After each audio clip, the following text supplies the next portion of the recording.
Thank you for listening to We Have Ways of Making You Talk. Sign up to our Patreon to receive bonus content, live streams, and our weekly newsletter with money off books and museum visits as well, plus early access to all live show tickets. That's patreon.com/wehaveways. Ryan Reynolds here for, I guess, my 100th Mint commercial. No, don't. I mean, honestly, when I started this, I thought I only have to do like 4 of these. I mean, it's unlimited premium wireless for $15 a month. How are there still people paying 2 or 3 times that much? I'm sorry, I shouldn't be victim blaming here. Give it a try at mintmobile.com/save. Whenever you're ready. $45 upfront payment equivalent to $15 per month. New customers on first 3-month plan only. Taxes and fees extra. Speed slower above 40 gigabytes. See details. The holidays are here at the Home Depot, so let's get to decorating. Find your perfect tree in our huge assortment of shapes, sizes, and styles. Like the easy-to-assemble Jackson Noble Fir, with pre-lit branches perfect for styling with all your favorite ornaments.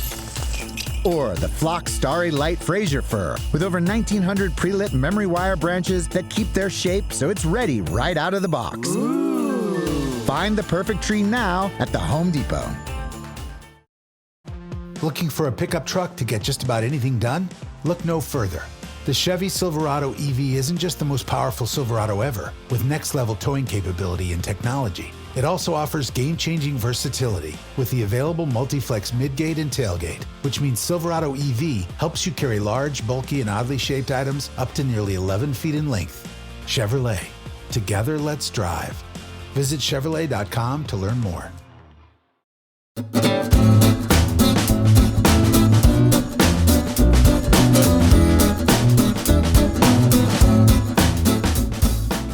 Achtung, welcome to We Have Ways of Making You Talk USA, Second World War podcast with the American tilt, with me, Al Murray, James Holland, and John McManus.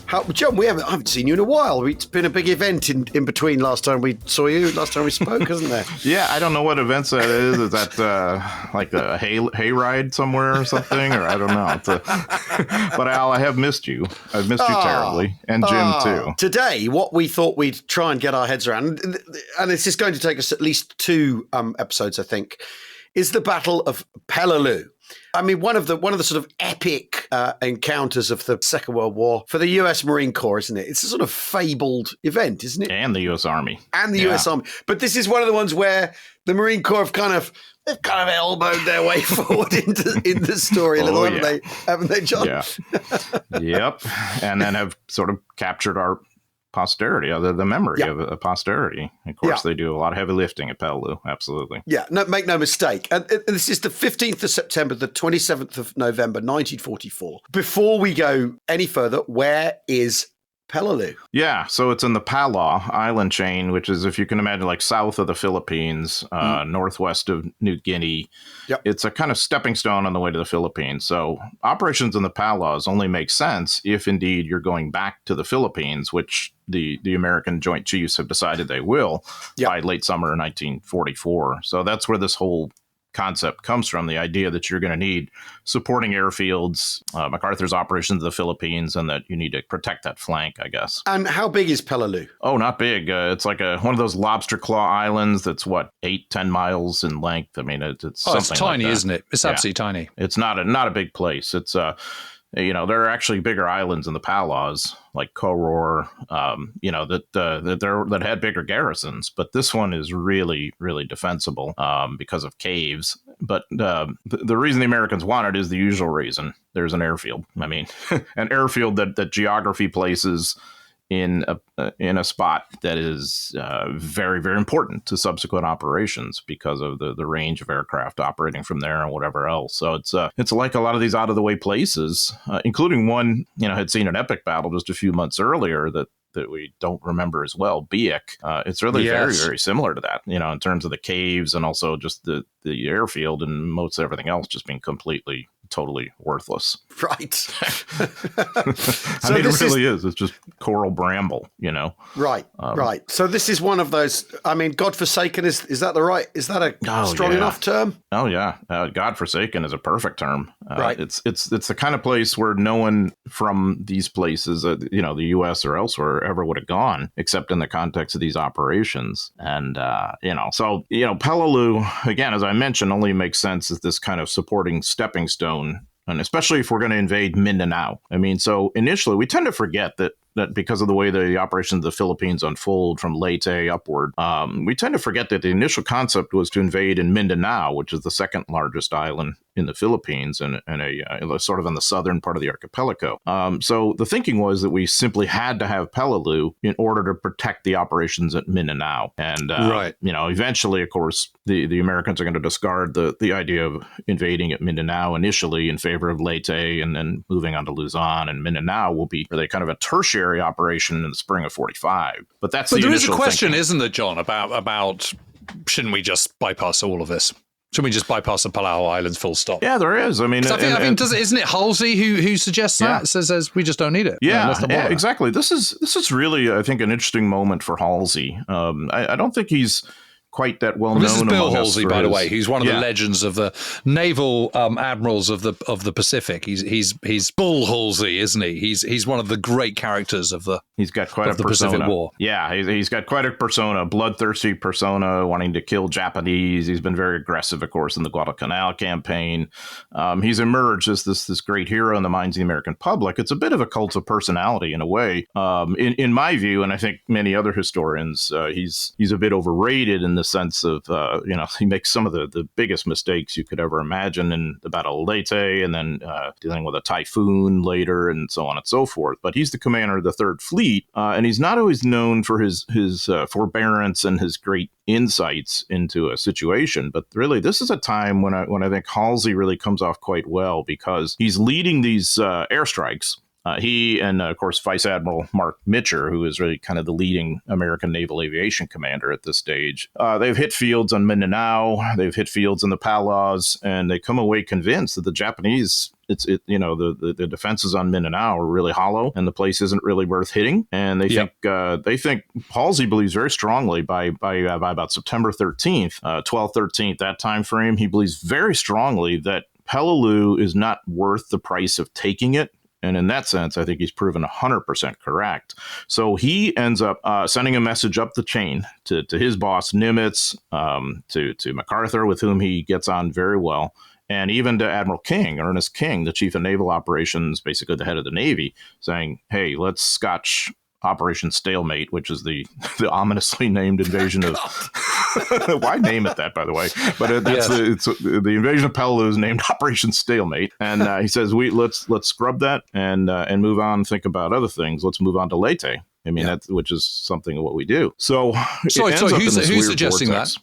That's Halsey is saying this. And Mitcher agrees. Mitcher totally agrees because of what his aviators have reported back. And so it ends up in this weird vortex because, and we tend to forget this too, the invasion of Morotai, which is a sort of capstone of the whole New Guinea campaign, is about to happen on September 15th as well. Okay, so that's an army invasion of Morotai, and so MacArthur is actually aboard ship and out of communication with radio silence. So he's off the board in the sense in terms of being a decision maker.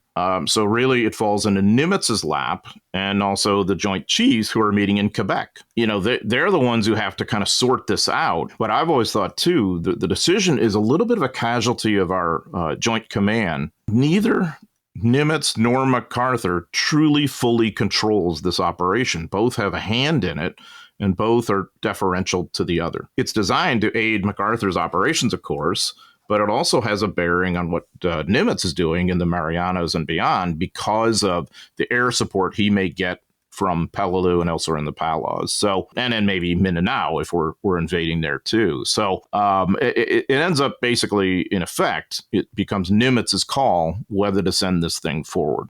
And so he deliberates in a very Nimitzian way for several hours But in a very non-Nimitzian way, he decides to go ahead with this. And how much does McCarthy have involved? How much is his involvement in this? His involvement is almost nil at that decision point stage because he's aboard ship and he's not a player. He's not taking any calls, basically. He's not taking any calls. Exactly. And that's the way it's designed because it's supposed to be radio silence because his people are about to invade at Morotai. Dick Sutherland, his universally hated chief of staff, is in communication because he's not aboard ship. And so it kind of falls on him too, and he kind of kicks it upstairs to Nimitz, which of course makes some sense. So there'll be a little bit of resent over that among MacArthur and Sutherland and all this business too. But really, it's Nimitz's call, honestly. But does this kind of lack of ownership, although if they both own it, neither of them own it, as it were, does that then feed into how the battle proceeds? Is the sort of the ghastliness of it and the tracted nature of it, is that a product of that, or is it just them's the breaks when you're trying to take somewhere this horrendous? I think it's a little more of the latter, and as the operation unfolds, it becomes a little bit more of in the Nimitz camp, in terms of who's controlling it. MacArthur is going to be heavily involved elsewhere, but also, I mean, on Peleliu, they achieve their prime objective, taking the airfield, which is the crucial thing, because you can have as many Japanese on the island, but if the key thing is the airfield, if you're on the island, you've got control of the Americans have got control of the airfield.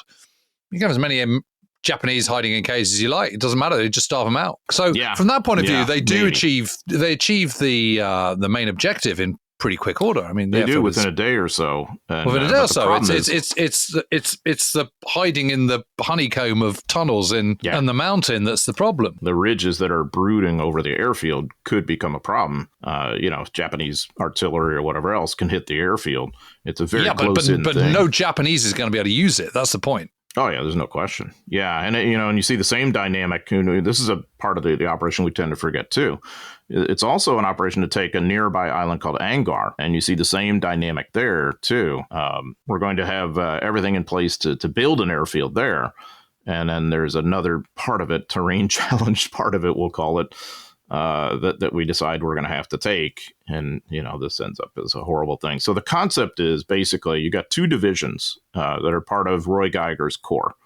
And Geiger's a Marine 2-star, really, really good commander. So he's got the 1st Marine Division under William Rupertus under his command, and then he's got the Army's 81st Infantry Division under a general named Paul Miller. So the Marines are supposed to go in. Rupertus is an interesting one, though, isn't he? I mean, yeah. We'll get into him. Yeah. So he his division is going to land at Peleliu on September 15th to lead Operation Stalemate, and they're going to land the whole division in one day. You don't always see that.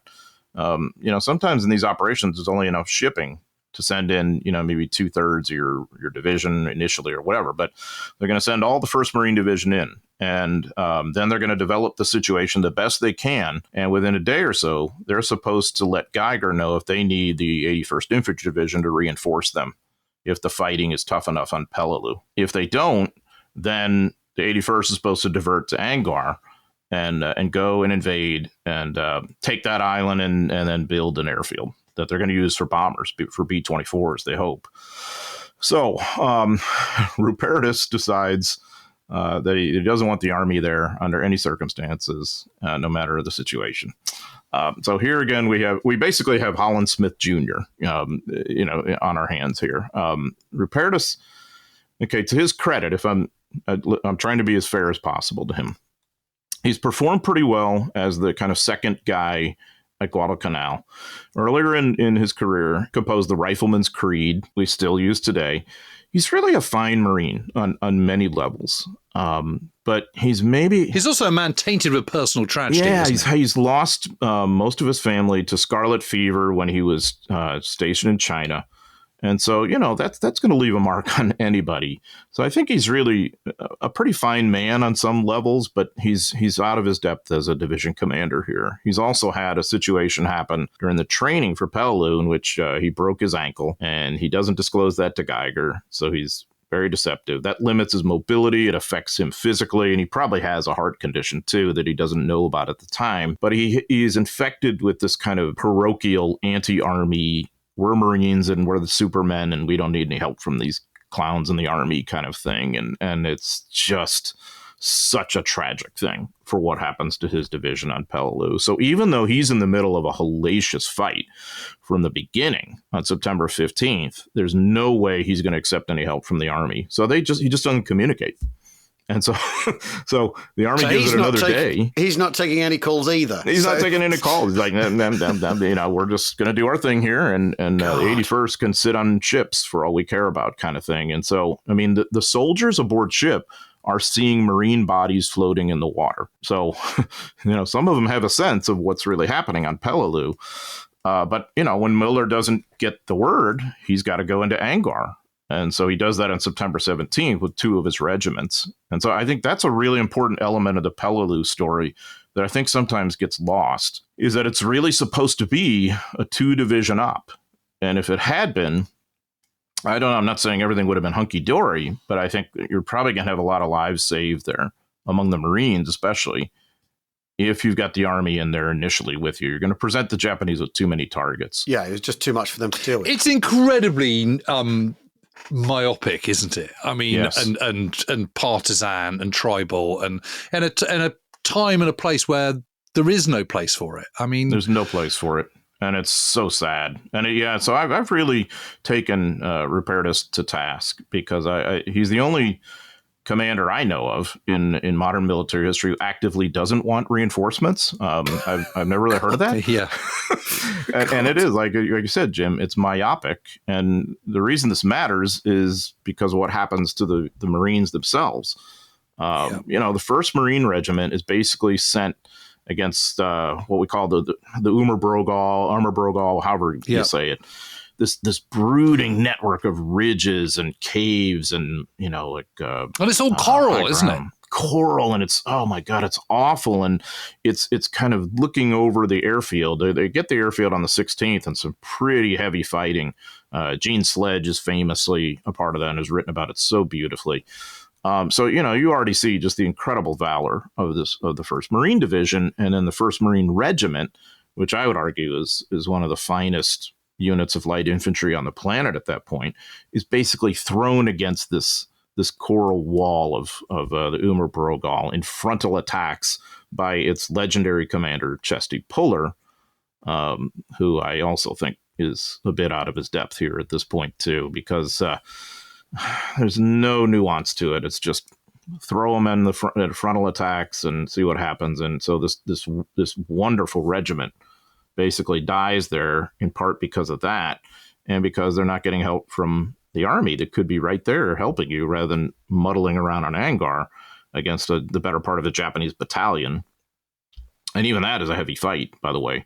So it's the 81st is doing really pretty well there in this bramble of a jungle, but they're going to choose to fight these marginalized Japanese under a guy named Major Goto. They're going to be doing that for several days, when they really could have been right in there alongside the 1st Marines, at the Umar Brogal, and the 5th Marines, who are also cleaning up another part of Peleliu. That's what Sledge was part of. I just think it's going to be much better if you've got at least the 321st in play, and that's one of the regiments in the 81st. But it just doesn't proceed that way. So instead, it's the 1st Marine Division on its own for several days. And what is the Japanese presence on Peleliu? So on Palau, they have about 10 to 11,000, mostly Imperial Japanese Army troops from one of their finer regiments. They're under a colonel named Nakagawa, who is just really outstanding and understands how he's going to use the terrain. Most of these guys understand there's a one-way trip for them. They're going to fight to the death to degrade the Americans in the hope that they'll lose the will to continue the war all the way. And so Nakagawa's people have really heavily fortified this island. So his concept is, yes, he's defending at the waterline. He wants to degrade the Marines as they come ashore, but really the core of his defenses, he's using the terrain as the force multiplier, those caves. So there are several hundred caves sprinkled throughout the Umar Brogal and elsewhere on Peleliu that are going to be really very, very difficult. So that's really his concept. He has executed it.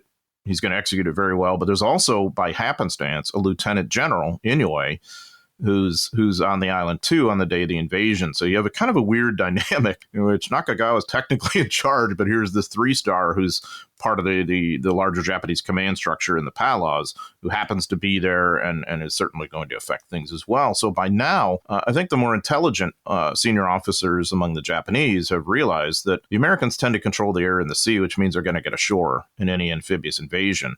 So the game really should be to defend inland and to degrade them the best you can. And so we've seen a little bit of that at Biak, where the 41st Division deals with terrible cave defenses, and the 24th too. And now we're going to see it at Peleliu, and of course, subsequently, obviously, famously at Iwo Jima, Leyte, Luzon, Okinawa, so on and so forth. So it's a little as the war moves north a little bit, it becomes less about jungle warfare and a little bit more about cave warfare. And Peleliu really shows us that. And Angaur right next door too, to some extent.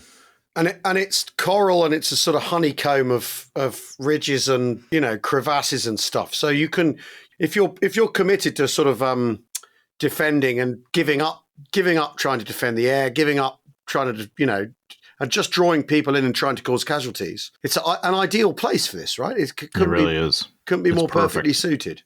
It's perfect. And also the Americans don't know much about it. They've bombarded Peleliu, Admiral Jesse Oldendorf, who really is, I think, really the leading expert on naval gunfire support by this stage. So this guy knows what he's doing. He feels he's run out of targets during the pre-invasion bombardment. The vegetation is stripped bare, and it's very hard to get a sense of what's in there in these rocks and in the ridges, and they really don't know that much about the caves, because caves being caves, they're concealed, right? So Oldendorf calls off some of the last supporting fire, and I've always thought this is a classic example of the difference in perspective between the Navy and the ground troops. Chesty Puller really has a sense that this is a big mistake, and when he's embarking to go ashore on September 15th, he and his guys, one of his naval colleagues says, well, we'll see you back here for dinner. In other words, this is going to be a walkover. We run out of targets.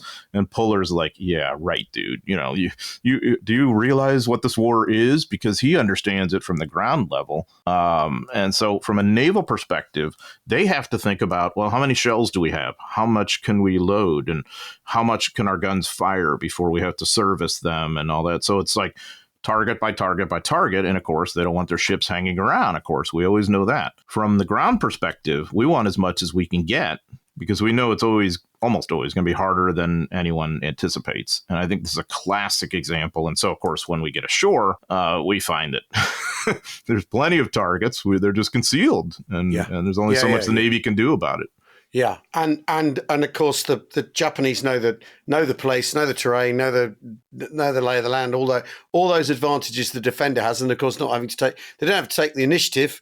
They've taken the initiative is with is the problem for the attacker, isn't it? In this and instance. they also know that anyone attacking is not going to be able to dig into coral. Yeah, all you could do is stack it around you. I mean, and then it's so dangerous anyway. Exactly. Yeah. So initially, like the soil around the airfield, because it's close to the beach, you could dig in some, like Sledge digs in his mortar pit and whatever. Yeah. As you start to really advance, especially up the Brogal, there is nowhere to dig in at all. And that adds to the casualty effect. And you can imagine like the coral rocks flying around, that of course adds to it. And then obviously on top of it too, it's hot, and we have water problems.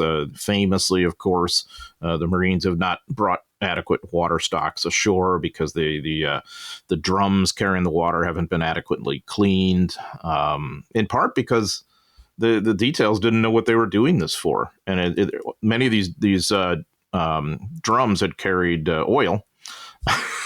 So, you're drinking water that's basically half oil. And I mean, it's just, and it's 100 and whatever degrees. And it's just so awful. In the meanwhile, the 81st is over there thrashing around on Angaur and fighting this parallel battle. Angaur is like right next door, just 2-3 miles away. So they're over there doing some fighting in a way that's pointless compared to how they could be helping at Peleliu. And that's really the tragedy of this, because Rupertus is stonewalling, even though Geiger is starting to put pressure on him. Hey, do you need 81st? Do you need it? And Rupertus is resisting that any way he possibly can. He is the famous quote that he has before the invasion is, "The battle should be over in 3 days, perhaps 2." He tells his Marines. Imagine if you heard that as one of his Marines, and now we're into 4th day or whatever, and we're in the middle of this mess. And you're not going very far.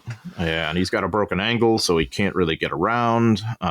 He's a little bit feverish. He ends up, crying on his bunk, being comforted by a staff officer, and he tells the guy, this thing's about to get me, because he's just devastated as to what's happening. His Marines are taking terrible casualties.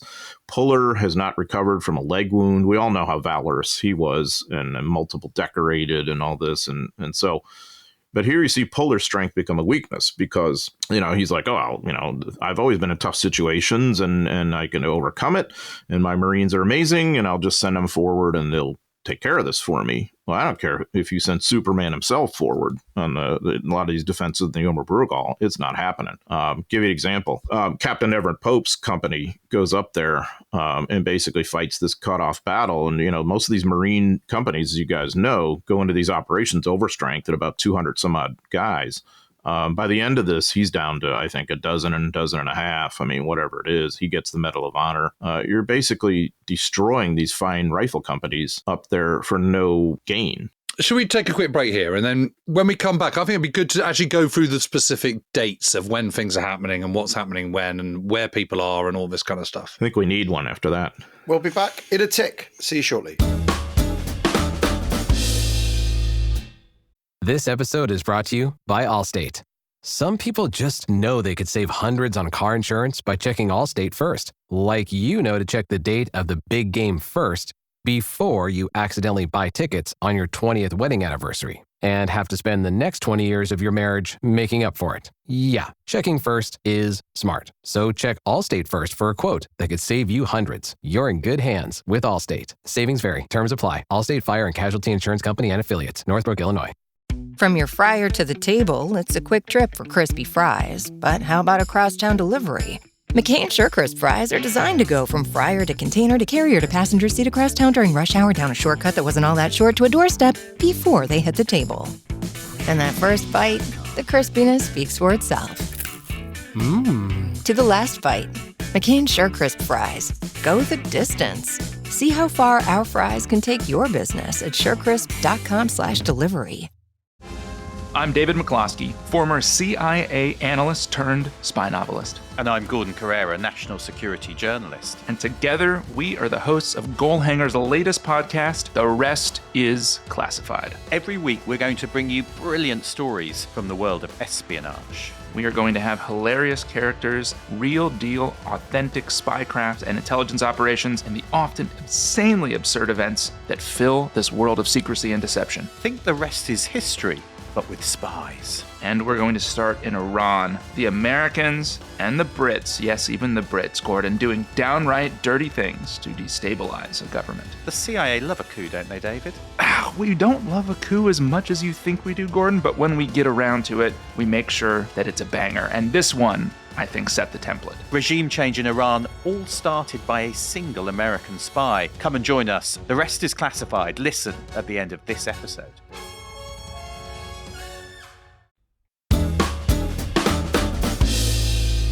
Welcome back to Weird Ways of Making Talk USA. These are very peculiar places to fight, aren't they? Because they're pure battlefields, aren't they? You're not fighting your way around a town or around a village. They're just places to fight, aren't they? Well, yes, and as if to prove that point, do you remember when we talked to Steve Ballinger?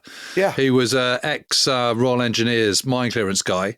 Yeah. He spent 10 years on Peleliu, clearing the mines. It cleared 80,000 individual pieces of ordnance. And it's still ongoing. Exactly. Yeah. Tim Gray and the World War II Foundation just did another film about it. They do dozens of these incredible films. And I was the historical consultant on it. And it was very poignant because one of the people they interviewed in the film was the descendant of one of the Japanese soldiers who fought and died there. And so she's hoped to find some remnants of him all these years later. It's very difficult. And he interviews, I think, Ballinger and several of the others who have dealt with the unexploded ordnance. I mean, who knows what else. That it's just, you really get a sense of how this place just becomes this chock full, deadly battle area. And Well, can we just sort of rewind a little bit, John, and go back? So the landing takes place on the 15th of September. Whole division ashore on that first day. And where are they landing? Are they landing either side of it? Because it's like a sort of looks like a sort of long slug, really. The airstrip runs sort of broadly north-south at the southern half of the island. So where are they landing? Either side of that bottom point, or is it just on one side? I mean, which side of the island? And all continuously from north to south, the entire division is landed. Right. Yeah, that lands at the same time on September 15th. So the whole division coming ashore and encountering really fierce resistance that first day. So it's the 16th, later in the 16th, that they're going to have more or less control of the airfield by then, courtesy mostly of the 5th Marine Regiment, but not entirely. There's also a nearby island. There's some Japanese tanks on there. There's some Japanese tanks. There's a Japanese tank attack that happens more or less in that time frame. They've got their usual light tanks. This is, from their standpoint, this is the way they can counterattack. But, those guys are just, those tanks are just dead meat. I mean, those are light tanks. You're going to have some U.S. armor ashore. You're going to have... There's some Shermans on there. There's some Shermans, and of course you've got bazookas and at some level of artillery and whatever else, mortars. So that attack is traumatic, but it's broken up fairly easily by the 1st Marine Division. So that really ends any vain Japanese hope of imperiling the beachhead, I guess we would say. So by necessity, they're going to hunker down in these positions that they've already prepared, mostly in caves, though not entirely. But they've got some very advantageous positions in high ground, in jungles with pedestal guns and this kind of stuff too, that you can imagine how they'll savage landing craft for resupply. The beachhead is always in danger because it's such a tight-in battle area. And whether planes are going to be secure on the airfield, I mean, who knows? The beachhead's sort of 2,000-3,000 yards wide, isn't it? About. So it's pretty crowded for a whole division to be there. Because this is what's striking when you look at the map of it, is that basically the beachhead is sort of spans the whole of the lower side of the island as it drops down, and so yet it takes them all this time to clear it.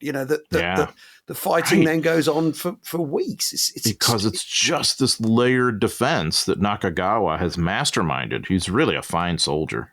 He's amazing. He's told his wife, by the way, that he knows it's a one-way trip and he's not coming back. He has young children. I think 2 children, but I'm not sure about that. But so from their standpoint, your Imperial Japanese Army guys are basically infantrymen who are very well trained, and then you have the other laborers and whatnot who are added to the maw who may or may not know all that much or want to fight all that much. So when you hear about people captured at Peleliu, it's almost always the latter category. There's a few dozen who are captured or whatever, and it's really quite interesting, the interrogation reports that remain in the records today. But most of your actual combat infantrymen there, are fighting to the death, and they're in those caves. There are some naval guys too. There's always the divide between the Army and the Navy there that makes our inter-service rivalry look like child's play, obviously. But it's within the first 2-3 days you've got the objective though. What are they armed with? Do they have any artillery, or is it sort of mainly mortars and kind of flat guns and stuff? Yeah, I mean, they do have artillery. It's not heavy artillery. Right. They're always outclassed in terms of artillery. But yes, they have anti-aircraft guns. They've got, anti-tank pieces. They have light and medium artillery, so... And some of these guns are still there today, the rusted remains of that. So obviously they got enough to cause problems. And of course, they have a lot of ammo that they have stored there over the course of the months leading up to this. And it's the same old pattern you see in the Pacific War. I mean, the place hasn't been fortified for years. It's been fortified for months. And there's that lag time. They're usually about 6 months ahead of us in terms of fortifying an objective that we're going to try to take. And so this is another example. And there's a little nearby island called, and it's hard to pronounce, like Nisibis or Nagisibis, or I don't even know. But the 5th Marine Regiment gets embroiled in trying to take that little place, and it has little bunkers and whatnot that they're going to be taking, log bunkers. So when you read Gene Sledge's account, that's where he is. And when you read Robert Leckie's account, he's with the 1st Marine Regiment or 1st Marines. So he's right there in the Umer Brogal fighting under Chesty Puller and in that complete total mess. Right. And he gets wounded, of course. But so he's on Brogel. But so which bit is Eugene Sledge on? He's in K Company 5th Marine Regiment. So he's on Nizabis or however you say it. My apologies for butchering it. It's this little sort of adjunct island, like right next, and so it's like just across this little isthmus of swamp or whatever, and so you've got to take it. That's on the eastern side. Yeah, it is exactly. So you've got to take that because you're just not going to be able to advance deeper into the Brogel and beyond without that flank covered. And so some of the most haunting parts of Sledge's memoir, I think, happen here. It's when he knows that he kills his first person, kills a guy by shooting him with his carbine. It's when they have a situation in a night position where you have a guy who just simply is completely gone emotionally and mentally and won't shut up. By his account, they had to kill him to keep him quiet, and it's so horrible. And so you're just going to see this thing turning into this charnel house, this complete nightmare. And it's just it's so horrifying from an historian standpoint to look at Rupertus' performance and realize that he actively doesn't want help, and he's willing to see his Marines die and get wounded out there for his own service pride and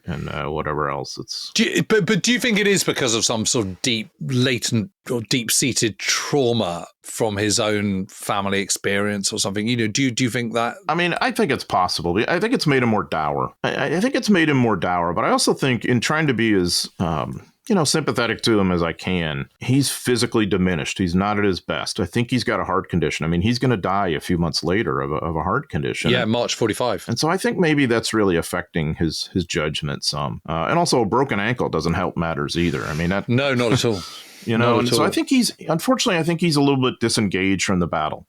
He's not up at the front. Ordinarily, he would be because he's a pretty courageous guy, but he's not in this case. So I don't think he really is in touch with what's going on.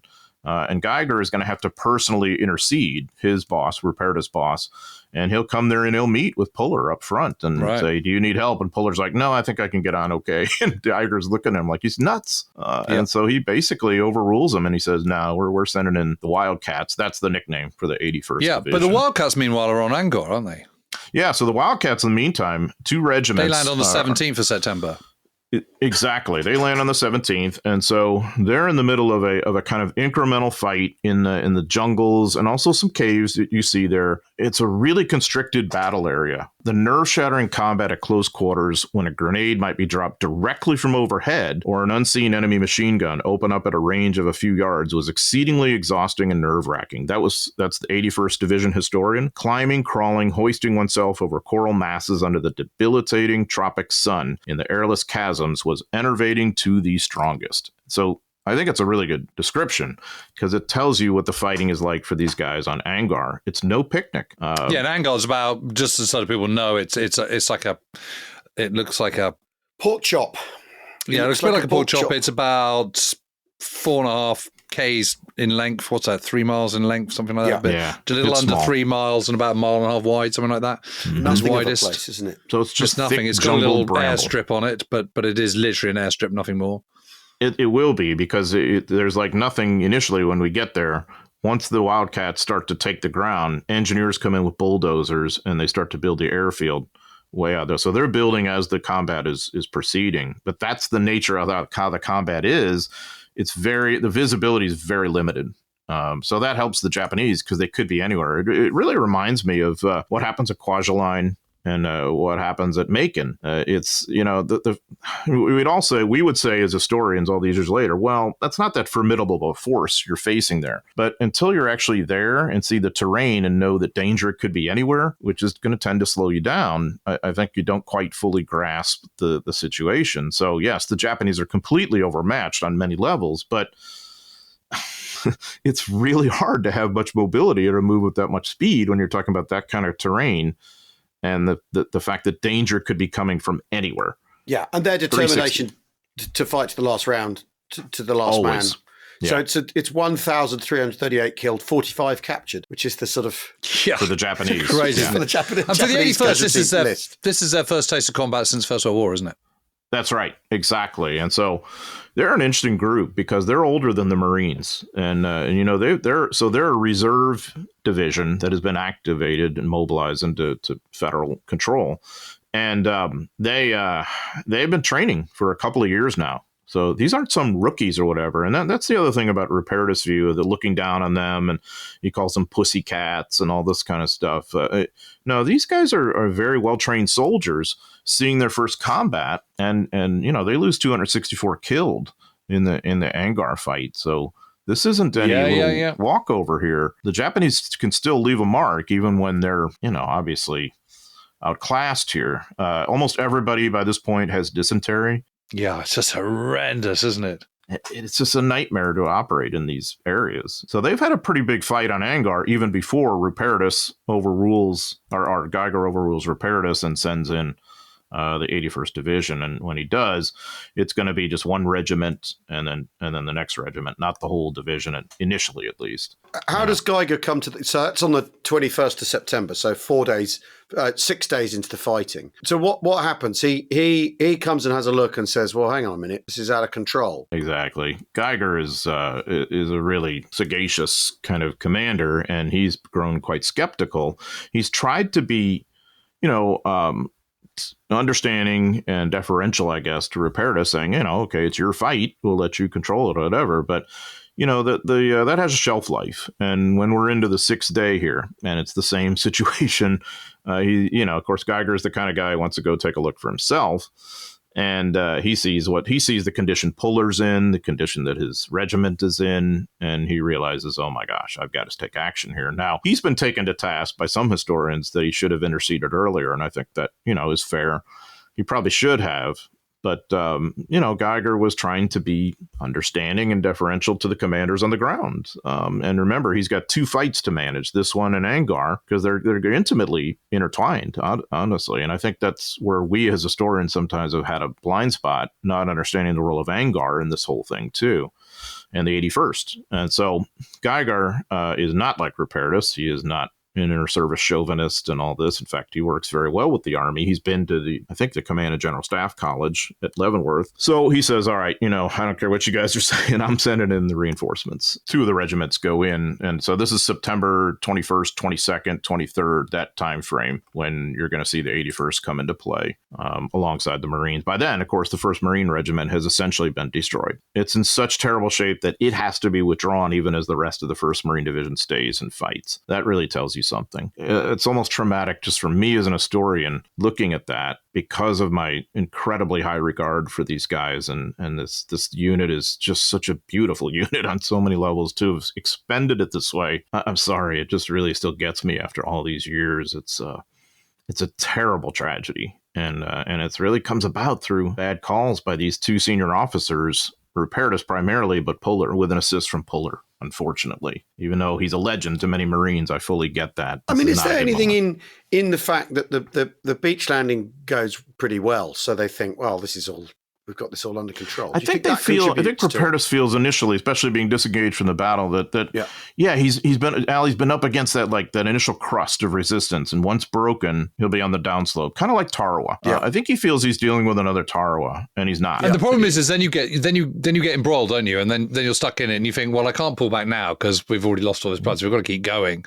And if we do keep going, then just one last push, and we'll kind of get through. It's this kind of great big whirlpool of sunk cost, isn't it? Yeah, exactly. Yes. And if you don't get it right in the first instance, then you're forever playing catch up. That's the problem. That is exactly the problem. And when he's disengaged from the battle, not at the front, he doesn't have a feel for that, does he? So he's just thinking, oh, we've got to have broken them. It's got to end tomorrow. Because he's always been thinking about a 3-day operation, which was the wrong mindset. And it's not like he's the only one who does that in the whole Pacific War. Of course, it happens a decent amount. MacArthur famously does this kind of thing too. And but yeah, I think if he'd been able to visit the front, he might have had a better sense for this. I don't know that he would have relented and gotten reinforcements, and that's the part I still can't get in my mind. Actively doesn't want reinforcements because they happen to have USA on their stenciled on their their fatigues rather than USMC. I mean, how does that make any lick of sense? So we've only got to the 21st of September, and so there's the rest and this battle goes on into November, so we've got a little way to go in part 2. Fighting's just beginning on some levels. It's only just begun. We will. We hope you join us for part 2. We're on another one of these battles where we're on a bit of a downer. Oh God!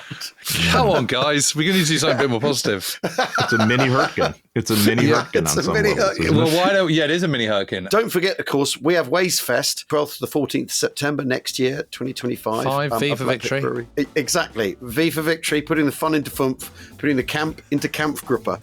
We will hopefully see you next time if all those adverts haven't put you off. Thanks for listening. Bye-bye. Cheerio. See ya.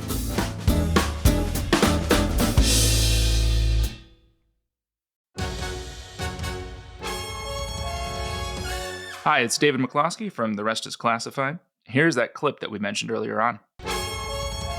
We're back with Kermit Roosevelt. We're in Tehran in July of 1953. Kermit is there. He is planning a coup. He's got bags of cash, and he's ensconced in a villa calling himself James Lockridge. That's right. And he's supposed to be undercover as James Lockridge, but he plays tennis with other expats and diplomats. And every time he misses a shot, he curses himself and says, "Oh, Roosevelt," which is his real name. So it's not. And then when people ask why, he goes, "Well, I'm such a passionate Republican that I hate Franklin Roosevelt, a Democrat. And so I use the name as a curse word." I mean, that's not good cover, is it, David? It's pretty rough. It's pretty rough. Although I will say that being wasted on lime rickeys and playing tennis, that's just a normal CIA operation. Is that what you did in the Middle East? Yeah, exactly. Can you confirm that? Seems very normal. So Kermit's there. Now, he's brought money. Is that right? To kind of throw around. But it's maybe less than we would think to accomplish the overthrow of a government. Is that right? Yeah. I mean, some of the estimates said that he can do it for $100,000, something like that. I mean, it seems crazy, doesn't it, to think that's all it costs for the coup. I mean, the estimates vary, but that's basically bribe money. That's right. That he's got. I thought this was also very interesting. I was not aware of this before we started to dig in, that he actually takes over MI6's networks in Iran, doesn't he? Which is, I actually can't think of a modern parallel where you don't have a joint. I mean, it's a joint effort, but he doesn't have Brits on the ground with him. Yeah. He's there. He's taken over the British network. The British network. And if you want to hear the full episode, listen to The Rest is Classified wherever you get your podcasts.